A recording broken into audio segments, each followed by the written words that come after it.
Ano-ano ba ang mga kailangan para sa isang farrow to finish operation? Ito ang mga basic requirements para makapagpatayo ka ng isang farrow to finish operation. Siyempre, gaya natin, kailangan din ng maayos na bahay ng mga alagang baboy. Unang-una yan dapat sa listahan. At dapat maiwasan ang sobrang dami ng baboy sa isang lugar para makaiwas sa sakit ang mga alagang baboy. Sa bawat hektarya ng lupa, hindi dapat lalampas sa 1,000 baboy ang inaalagaan para naman hindi sila overcrowded. Tayo mga tao, ayaw din natin ng ganun, di ba? Tama! Importante rin na ang babuyan ay malapit sa daanan para hindi mahirapan sa pagbebenta at pagbili ng mga pakain at ibang pangangailangan sa babuyan.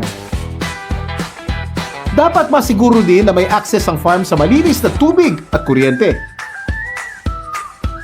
Bukod sa kulungan, siyempre mahalaga rin ang pagkakaroon ng probisyon para sa tapunan ng dumi, ventilasyon at bodega kung malaki ang babuyan. Importante talaga yan, Kuya Kim, kundi lalong mangangamoy ang mga baboy.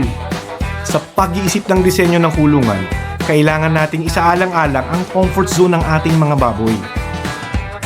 Ano naman itong tinatawag na comfort zone ng mga baboy, Dok? Meron kasing iba't ibang temperaturang pangangailangan ng mga baboy, depende sa edad at laki ng mga ito. Kaya sikapin natin na kaya natin itong i-provide sa kanila upang maging maayos ang kanilang paglaki.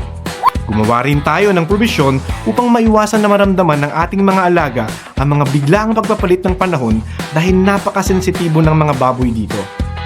Tulungan din natin sila na maibsan ng mga sobrang init at lamig ng panahon. Maaari tayong gumamit ng kurtina kung umuulan at mga fans naman kung mainit ang panahon. At meron namang iba't ibang uri ng kulungan sa farrow finish operation. Ito ang tinatawag na gestation pen kung saan ikinukulong ang mga inahin mula araw ng kasta hanggang 1 linggo bago manganak. Dito naman sa farrowing crates, ililipat ang inahin 1 linggo bago manganak. Dito na manganganak ang inahin at magpapasuso ng biik ng higit kumulang 1 buwan. Meron itong pakainan at painuman ng mga inahin at biik at brooding area para sa mga biik. Ang nursery pen naman ay ang kulungan ng mga pre-starter piglets o yung mga biik na kawawalay pa lang. Dito sila mamamalagi ng humigit kumulang 1 buwan bago sila ibaba sa grower o fattener pen. Pagkatapos sa nursery pen, ang mga fattener ay papalakihin na sa grower finisher pen hanggang sa sila'y mabenta na.